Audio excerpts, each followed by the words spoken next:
दोस्तों आज की इस वीडियो में हम जानेंगे एक नए इन्वेस्टर को रियल एस्टेट में इन्वेस्ट करना चाहिए या फिर स्टॉक मार्केट में। रियल एस्टेट में हम कोई जमीन या फिर प्रॉपर्टी खरीदते हैं और फिर उसे रेंट पर देते हैं और वहां से प्रॉफिट कमाते हैं। इसके अलावा प्रॉपर्टी की कीमतें भी बढ़ती है। आपने सुना होगा किसी इंसान ने 15-20 साल पहले कोई प्रॉपर्टी खरीदी थी और आज उसकी कीमत कई गुना बढ़ चुकी है और वो बंदा करोड़पति बन चुका है। रियल एस्टेट में हर कोई इन्वेस्ट करना चाहता है, वहीं डायरेक्ट स्टॉक मार्केट में सिर्फ 10% इंडियन इन्वेस्ट करना पसंद करते हैं और 90% इसे सट्टा बाजार समझते हैं, क्योंकि यहाँ लोग टिप लेकर पैसे लगाते हैं। वो टिप भी किससे लेते हैं? न्यूज चैनल, पान वाला, चाय वाला, दुकान वाला और दोस्तों से। और फिर यही लोग बोलते हैं कि उनको फायदा नहीं हो रहा स्टॉक मार्केट में और नुकसान हो ही जा रहा है। अब गाइज हम इन दोनों का डायरेक्ट कंपैरिजन करते हैं। अगर रियल एस्टेट की बात करें तो लॉन्ग टर्म में यहाँ से आपको 10 से 12% तक रिटर्न मिल सकता है। कुछ केसेस में ज्यादा भी हो सकता है, कुछ केसेस में कम भी हो सकता है। एवरेज रिटर्न रियल एस्टेट ने 10 से 12% तक दिया है। वहीं स्टॉक मार्केट का एवरेज रिटर्न 14% के करीब रहा है। और अगर आप डायरेक्टली इक्विटी में इन्वेस्ट करें, डायरेक्ट कंपनीज में इन्वेस्ट करें, तो आपका रिटर्न इजीली 20 से 25% तक जा सकता है। रिटर्न वाइज स्टॉक मार्केट ने रियल एस्टेट को बीट किया है। इससे रिलेटेड एक स्टोरी है राकेश झुनझुनवाला की। उनकी मम्मी ने उन्हें बोला कि तुम स्टॉक मार्केट में इन्वेस्ट करते हो, तुम रियल एस्टेट में क्यों नहीं करते? जिसके बाद उन्होंने अपनी मम्मी की बात सुनी और एक प्रॉपर्टी खरीदी। 2005-6 में ये प्रॉपर्टी उन्होंने खरीदी थी 27 करोड़ में। ये 27 करोड़ दोस्तों क्रिसिल कंपनी के स्टॉक बेच के उन्होंने खरीदी थी।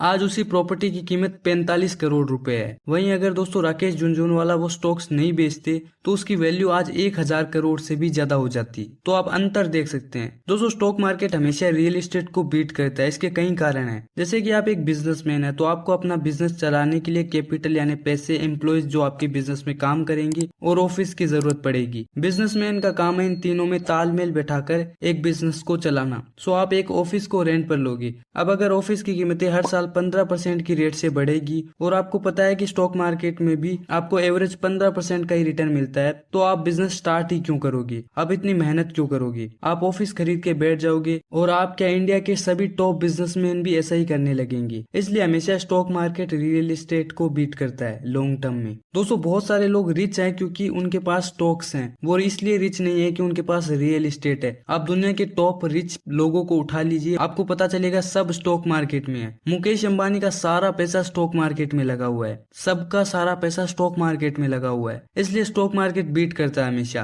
क्योंकि सारे अमीर लोग अमीर हैं क्योंकि उनका पैसा स्टॉक मार्केट में है। वो बेच के निकल नहीं जाते। मुकेश अंबानी के पास जितनी भी दौलत है सारी वही है। राकेश झुनझुनवाला की ही नहीं है, सबकी। टॉप बिजनेसमैन सब दोस्तों स्टॉक मार्केट में लिस्टेड है। इसलिए स्टॉक मार्केट हमेशा रियल एस्टेट को बीट करता है। दूसरा कारण है कि रियल एस्टेट से पैसे कमाने के सिर्फ दो तरीके होते हैं। पहला, आप अपना खुद का बिजनेस स्टार्ट कर सकते हो। दूसरा, रेंट पर चढ़ा सकते हो उसे। लेकिन ज्यादातर लोग दूसरा ही चुनते हैं, क्योंकि पहला, अगर आपको बिजनेस स्टार्ट करना होता तो आप जमीन या प्रॉपर्टी खरीदते नहीं बल्कि उसे रेंट पर लेते। उसमें आपको ज्यादा फायदा होता। दोस्तों अगर रेंट की बात करें तो रेंटल ये 2 से 3% है पूरे इंडिया में एवरेज, जिसका मतलब है कि अगर आप 100 रुपए इन्वेस्ट करोगे तो आप 3 रुपए कमाओगे। अगर आप 1 करोड़ रुपए इन्वेस्ट करोगे तो आप 3 लाख रुपए कमाओगे साल के। वहीं एक बिजनेस बड़े स्केल पर काम कर सकता है और उनका प्रॉफिट इससे भी ज्यादा होता है। इसलिए स्टॉक मार्केट रियल एस्टेट को हमेशा बीट करता है। रियल एस्टेट की कीमतें भी टाइम के साथ बढ़ती है। प्रॉपर्टी की कीमतें कई कारणों से बढ़ती है, जैसे कि लोकेशन, कहाँ पर लोकेटेड है ये बहुत इंपॉर्टेंट है। इंटरेस्ट रेट, क्योंकि ज्यादातर लोग लोन पर घर खरीदते हैं।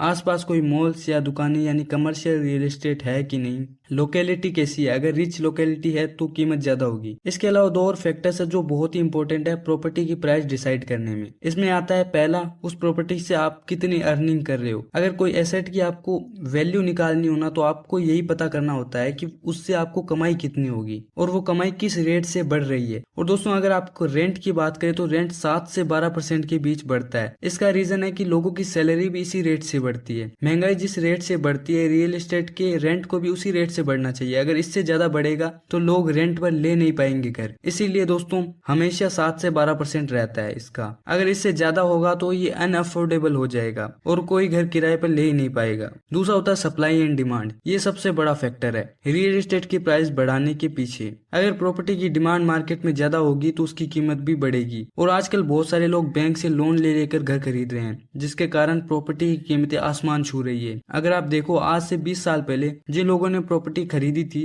उन्होंने उससे तब खरीदा था जब वो अंडर वैल्यूड थी। लेकिन आज लोन ले लेकर जो डिमांड क्रिएट हुई है उससे प्रॉपर्टी ओवर वैल्यूड हो चुकी है, मतलब उनकी जितनी वैल्यू होनी चाहिए उससे ज्यादा हो गई है। दोस्तों जब डिमांड बहुत ज्यादा बढ़ जाती है तो एक बबल क्रिएट हो जाता है, और ये बबल दोस्तों तब फट जाता है जब डिमांड इतनी ज्यादा हो जाए कि उसे पूरा करना मुश्किल हो जाए। यूएस में भी 2007-8 में ऐसा ही मार्केट क्रैश हुआ था, जिसके बाद रियल एस्टेट की प्राइसेस डाउन गई थी। अब दोस्तों हम स्टॉक मार्केट और रियल एस्टेट दोनों के फायदे और नुकसान की बात करते हैं। रियल एस्टेट में अगर आप इन्वेस्ट करते हो तो आपको कई सारे फायदे मिलते हैं, जैसे रियल एस्टेट की वैल्यू अप्रिशिएट करती है, टाइम के साथ रियल एस्टेट की कीमतें बढ़ती है, यहाँ से आपको रेगुलर कैश फ्लो मिलता है, रेंट से पैसे आते रहते हैं और आपकी जेब भरती रहती है। रियल एस्टेट में आप लेवरेज का यूज कर सकते हो, मतलब लोन लेकर कई सारी प्रॉपर्टीज खरीद सकते हो और फिर रेंट से उसकी ईएमआई भर सकते हो। ऐसा भी कई लोग करते हैं। रियल एस्टेट आपको इन्फ्लेशन से प्रोटेक्शन देता है, महंगाई की मार से आप बच जाते हो, क्योंकि महंगाई से ज्यादा रियल एस्टेट की वैल्यू बढ़ती है। अब बात करते हैं नुकसान की। रियल एस्टेट में इन्वेस्ट करने के लिए आपको बहुत सारे पैसों की जरूरत पड़ेगी।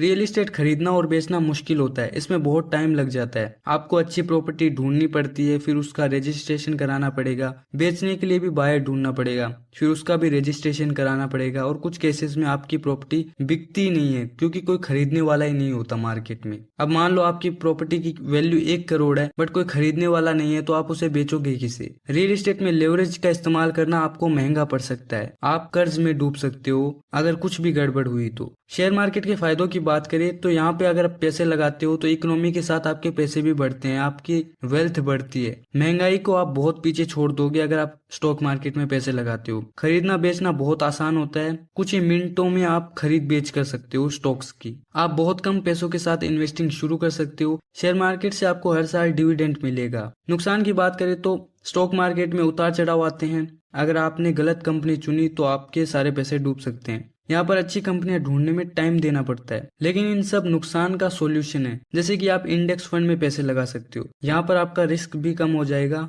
और आप उसे होल्ड करके अच्छे रिटर्न्स ले सकते हो, और आप शेयर मार्केट के नुकसान को कम कर सकते हो अपने नॉलेज को बढ़ाकर। अंत में मैं यही कहना चाहूंगा कि स्टॉक मार्केट ने हमेशा रियल एस्टेट को बीट किया है। रियल एस्टेट में इन्वेस्ट करने के लिए बहुत सारे पैसों की जरूरत पड़ती है जो ज्यादातर लोगों के पास नहीं होते, इसलिए आपको स्टॉक मार्केट से शुरू करना चाहिए और उसे सीखना चाहिए। तो दोस्तों आज के लिए इतना ही, मिलते हैं नेक्स्ट वीडियो में। इस वीडियो को लाइक करना और इस चैनल को सब्सक्राइब करके बेल आइकन को जरूर दबा देना। Thanks for watching.